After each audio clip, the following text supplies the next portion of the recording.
Hi everyone, Janie here. Thanks for stopping by today. I truly appreciate you all so much. Today I have a project that I really hope you like, and if you do, it would mean so much to me if you would give this a thumbs up and share it. And also, I hope you consider subscribing if you haven't already, and if you do, I hope you click on that little bell next to the subscribe button so you don't miss out on any future videos. Thank you all so much, and now let's get started. Hi everyone, Janie here, and today I'm going to be sharing a card with you that I made for my sister-in-law, and her birthday is on Halloween and she loves Halloween themed things. But I am not going to be taking you through the process of making it because when I started I had no idea where I was going to go with it, but I am so happy with how it turned out that I had to share it with you, so I will tell you what I used and what I did. So let's go take a look. And this is the card I made my sister-in-law, and I don't have a lot of Halloween themed stamps or dies, but I think I did pretty good. And I wish that you can see the sparkle from the glitter paper because I used glitter paper on everything other than this background, and it just really gives it such a nice glittery sparkle. But it's not showing up, so you're just going to have to trust me that it's there. But I used this glitter paper from Close to My Heart, and again, it is not showing up very well, but it is gorgeous and I love it because it doesn't rub off. So really nice stuff. And what I did was I cut a piece of that to be the background piece or the bottom piece that you see going around the border here. And as always, I cut out the center of it so I didn't let any of it go to waste.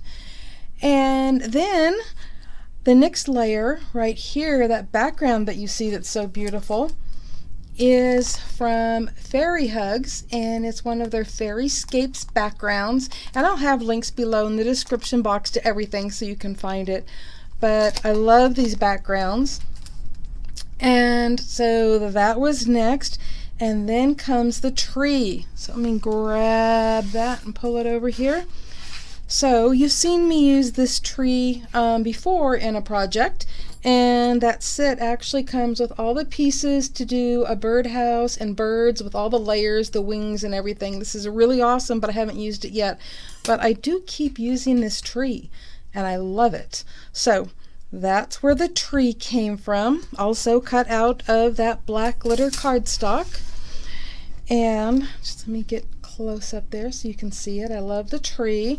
Now that kitty cat is from a die that I've had for so long I don't know where it came from because I save all my dies on magnetic sheets and not in the packaging anymore.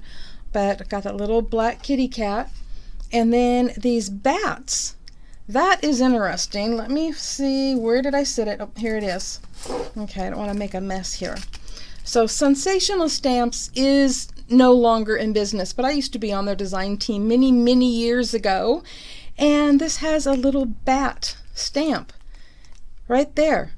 And so what I did was I stamped the back of the glitter cardstock because it's white. So, you know, there's the black side, the back side is white. And I just stamped it and then just cut it out with my scissors. And these are popped up with these foam squares that happen to come in black, so that worked out really great so it doesn't show up. And so that's how I got the bats. And the pumpkins are from, let me grab that. These are outline stickers. The name of the company is Crazy Creations, and I discovered them at Scrapbook Expo years and years ago. And what we did in that class is what I did today, which is you peel off the outline stickers. So all of these that you see with the white, they've already been peeled off. And yes, you can use some like transfer tape and use the leftover pieces. But I used these pumpkins right here and put it on white glitter paper because that's how we had done it in the class, and I loved it. So I put it on white glitter paper. And then I colored them with my Spectrum Noir alcohol ink markers. And if you're wondering what colors I used, I actually brought my chart instead of my markers because they were too hard to get to. But I use these right here in the GB category. So actually, all of those, I think I switched it around a little here and there and probably really only needed a couple of them. But that's what I used to color the pumpkins. And again, I popped up a couple of them with these. So the set that came, with two of them together, that's what I popped up, and then I put the other one in the background so it creates some nice dimension. All of this creates nice dimension, and I just love it. I love this moon in the background there, that came from the fairy stamper papers that I showed you. Actually, they're not papers, they are cardstock, and they are very thick cardstock. So they are awesome. So this is the outside of the card. Now I'm going to show you the inside of the card. So I wanted to duplicate this moon on the inside just by cutting out a circle with a circle die and then using my distress inks on it. And that's what I did.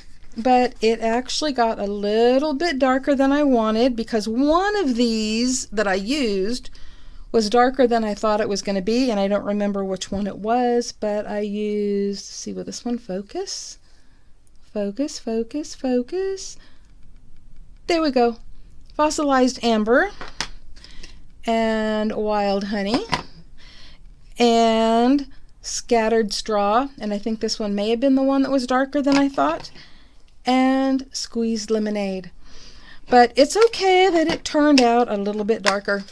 Doesn't bother me at all. I still think it came out beautiful. And then I wrote this in here, so this is not from a stamp. It says, wishing you a hauntingly happy birthday. And I'm really, really happy with how hauntingly came out. And I did that using, hold on a second here, these markers. I have these scroll and brush markers, so on one end it's a brush, on the other end it's a scroll. And I use the brush end for wishing you a happy birthday, but I used the scroll end for hauntingly, and I just kind of wiggled it a little bit while I was writing, and it came out really cool. So I'm really excited about how this came out, which is why I decided I had to make this video to share it with you. Even though you didn't get to see me make it on camera, I think it was pretty self-explanatory, and I hope you like this. Thank you all so much for stopping by, and happy crafting, everyone. Bye-bye. If you like this video, I hope you give it a thumbs up, and if you're not already subscribed, I hope you consider that too. And if you do, be sure to click the little bell next to the subscribe button so that you don't miss out on any upcoming videos or giveaways. And I hope you stop by Crafters Castle on Facebook and also Crafters Castle Challenge blog to enter your creations.